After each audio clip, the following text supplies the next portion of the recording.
Welcome, ladies and gentlemen. Glad to have you back at the Taxback International channel. We're here today to talk about Brexit. The Brexit campaign is on, the countdown is on. So we have an opportunity to give you some more insights as to what that means for you here and now. My name is Joe Healy, and I'm Senior Vice President Business Development at Taxback International. And I have the pleasure of being joined today by my colleague, Lisa Dowling. Lisa. Hi, Joe. Thanks a million. Lisa Dowling here. So I'm the Global VAT Director for Taxback International, and I've been working with Taxback for about 9 years now, and in VAT for just shy of 20 years.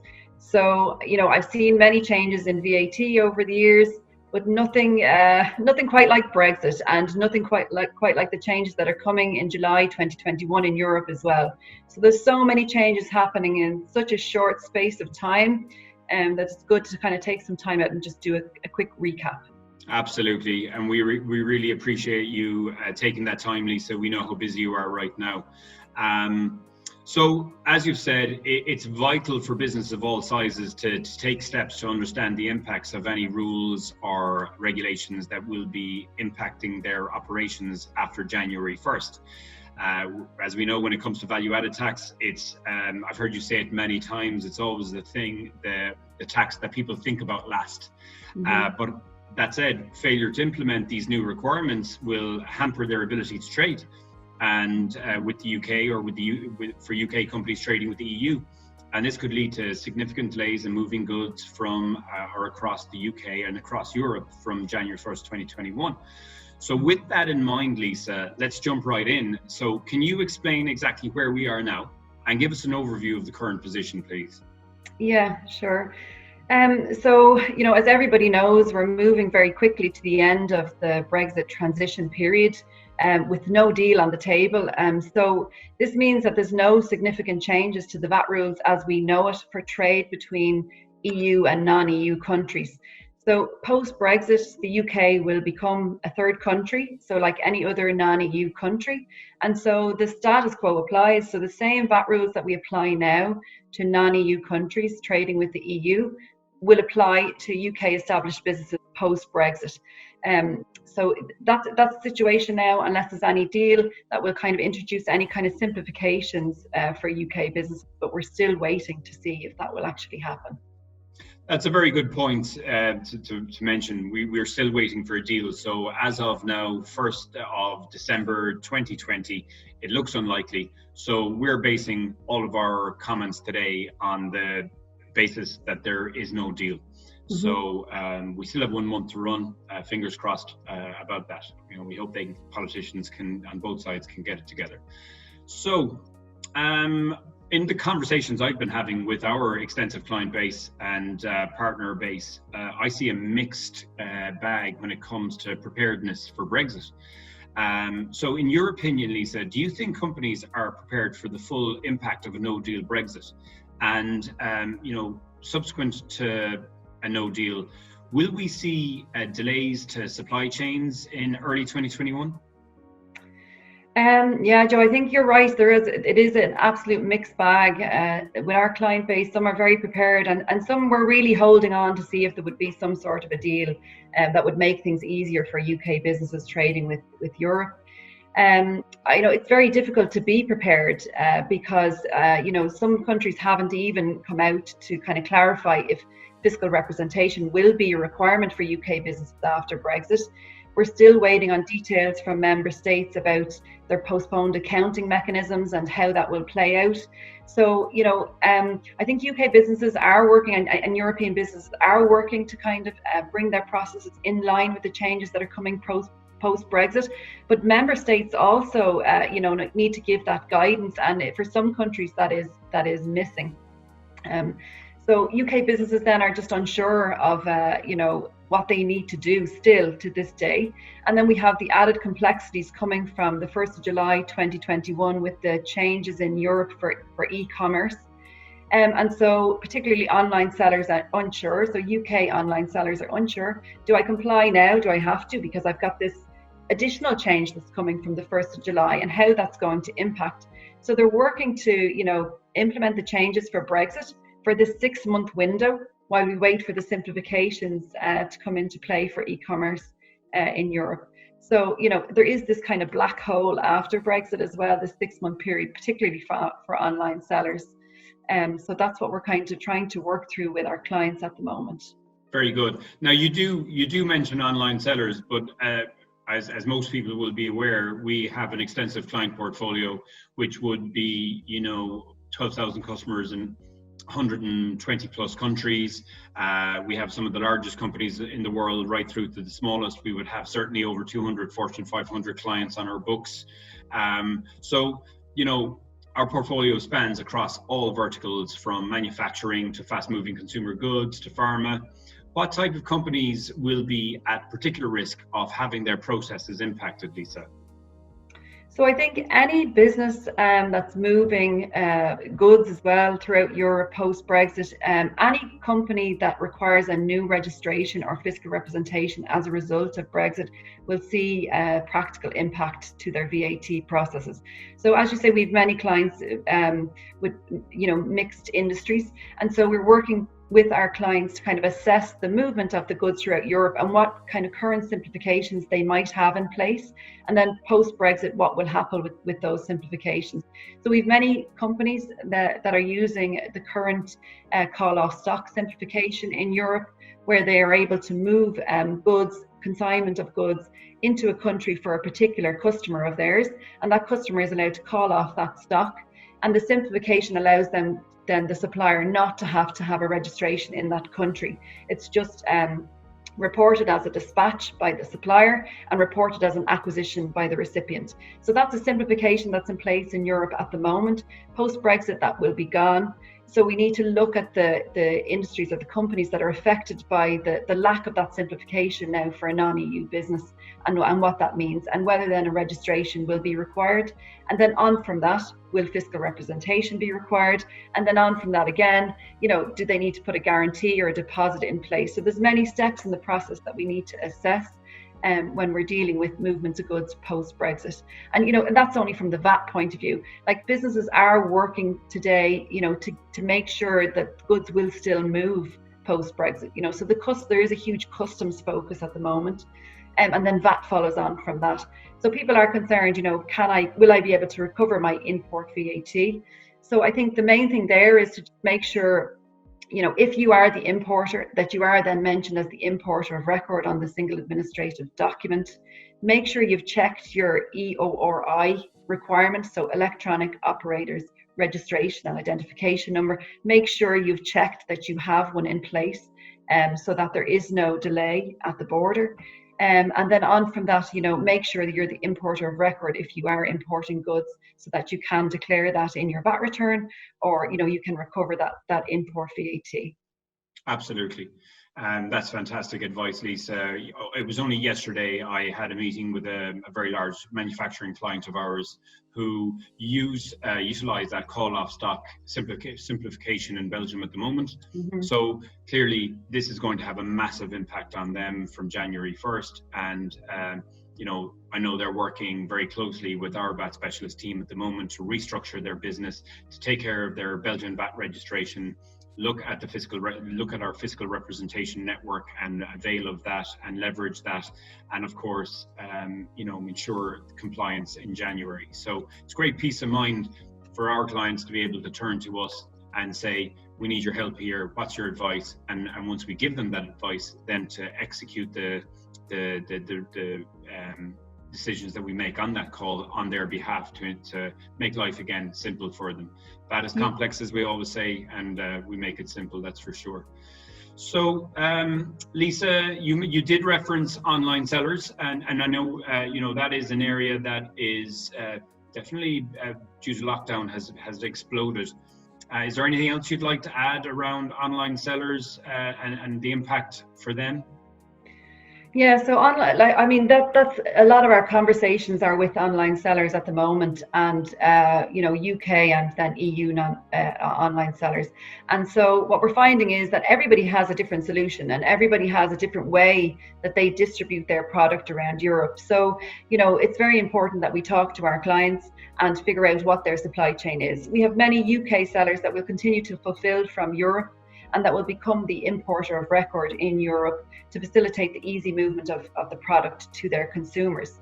So, post Brexit, that's a big challenge for them because they have to register in those countries into which they're importing, and then they'll have fiscal representation requirements where that's mandatory in those EU countries. And then on from that, then from the 1st of July 2021, there is an import one-stop shop being introduced, which will give them simplified reporting. So we need to, look beyond Brexit then and look towards July 1 for those online sellers. Then we have other models where we have online sellers importing into the Netherlands, for example, for onward distribution around Europe. So that's a different process and a different product flow. So again, we're just looking at the obligations that are there, importing into one country and then an onward distance sale. So it varies depending on the product flow. And so because we have the experience of dealing with many different businesses, we kind of have different insights from different areas, and we can advise on the best approach. Fantastic. So we spoke about the fact that we see different scenarios playing out with our customers and different companies that reach out to us in relation to Brexit. But we certainly do know for a fact that some of, following on from some of our conversations with our clients over the past few months and years, that there is a sense that some companies are sleepwalking into the impact of Brexit and downplaying the impact of Brexit and how that will impact, especially on VAT compliance. So in your opinion, Lisa, what challenges lie ahead for UK and European businesses? You've already mentioned the call off stock simplification. I mean, that's a very clear, immediate impact. What other impacts can you see, and how can these businesses prepare to resolve those?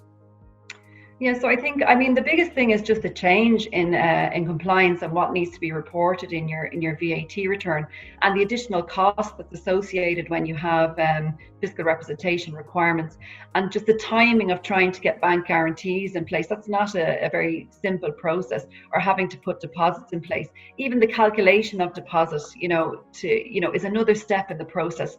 So there's a lot to it, and and there's the timing issue, and people are unsure of, well, when do I need to put my fiscal representation in place? When would I need to have a deposit in place?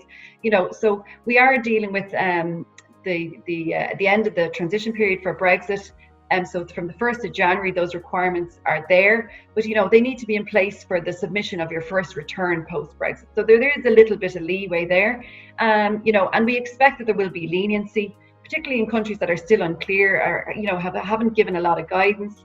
But we will continue to work towards the clear deadlines that we have and try to get those things in place for our clients. Very good, very good. So I know that we talked about fiscal representation. You just mentioned it there, and some of the requirements in certain countries. I believe it's a list of 14 countries. Please correct me if I'm wrong. I know that you've been instrumental in developing our fiscal representation network over the past 12 years. So can you go into a little bit more detail as to what is fiscal representation and when and why is it required? Yeah. So I suppose we need to remember as well that Taxback has been providing a full VAT compliance service for many years, and so fiscal representation has always been a requirement for non-EU established businesses. So we already have the network of fiscal representation where it is required, and we've worked with our fiscal reps for many years. So a fiscal representation is required for a non-EU business to support their VAT compliance in a particular country. So there is a list of countries where fiscal representation is mandatory. And so the fiscal rep is like a VAT agent. They will check your returns, make your submissions on your behalf, but they are also jointly liable in many cases for your VAT liabilities. So there is a certain amount of risk that a fiscal representation will take on in the reporting of your VAT.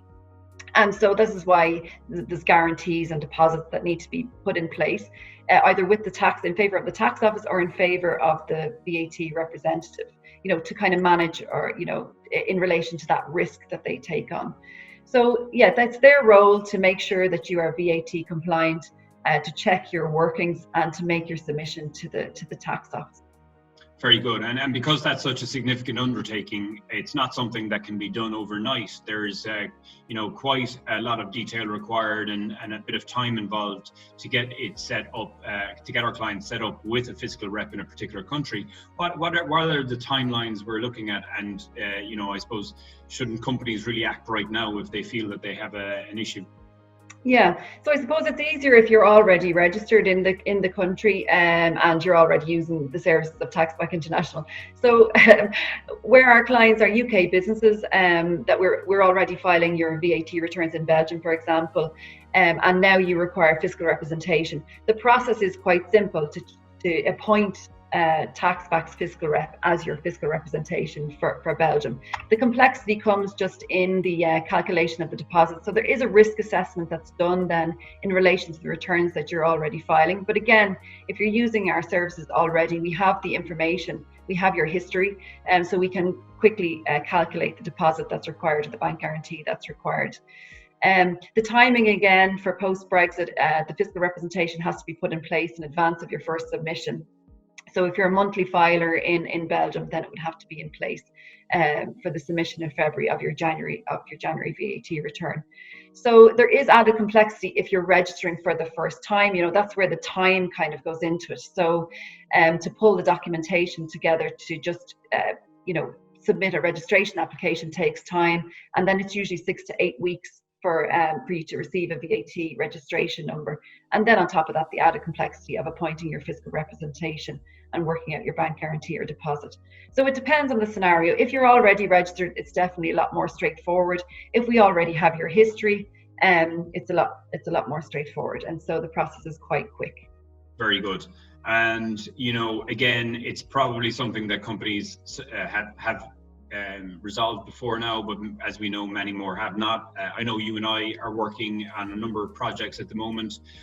We're specifically looking at different aspects of how our customers do business in Europe and the impact on that, and how our European clients do business in the UK. So can you give us just a brief insight into the type of information you require a customer to share with us, so that you can then make a determination as to what their obligation is going to be post-Brexit? Yeah, so I suppose in all cases, we need to look at the who, what, where questions for all transactions to assess the challenges that may lie ahead. So who are you selling to? So is it business to consumer? Is it business to business? Is it both? What are you selling? Are you selling goods or services, or both? And where are you selling? So from where and to. And so the answers to those questions will set the stage for any challenges that you might have post-Brexit and beyond. So, if at the moment you're selling to consumers in the UK post-Brexit, there is a reporting simplification in place in the UK from the 1st of January 2021. And then if you're selling to consumers in Europe, there's a reporting simplification, but only from July 2021. So again, that timing difference is causing a big headache for e-commerce. But yeah, all of those questions, even aside from e-commerce, all of those questions, so who, what, where, that's what we need to look at. If you're selling goods, we're looking at the movement of goods. If you're selling services, we're looking at the taxable status of the recipient. We're looking at where those transactions take place. So all of that will kind of give us, or set the stage for us to make the assessment of the challenges that you'd have. That's fantastic. So, Lisa, thank you very much. That has been really insightful. You've highlighted many of the VAT compliance challenges that businesses will face from January onwards. And, I suppose the message that I'm hearing loud and clear is, yes, it's late in the day, but it's not too late. No. Once you consult with the specialists like ourselves, we'll be able to determine your position quite quickly and put the mechanisms in place to get you compliant in time for the post-Brexit. So would I be correct in that?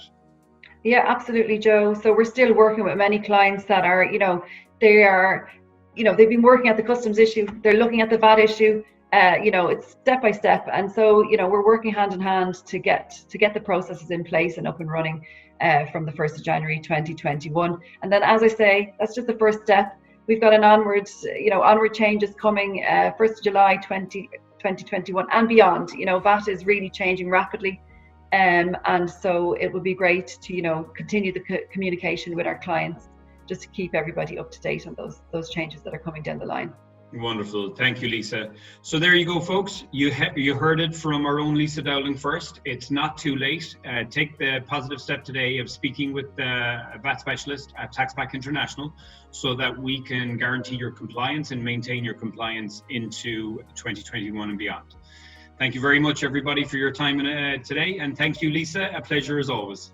Thanks, Joe. Bye-bye, everybody.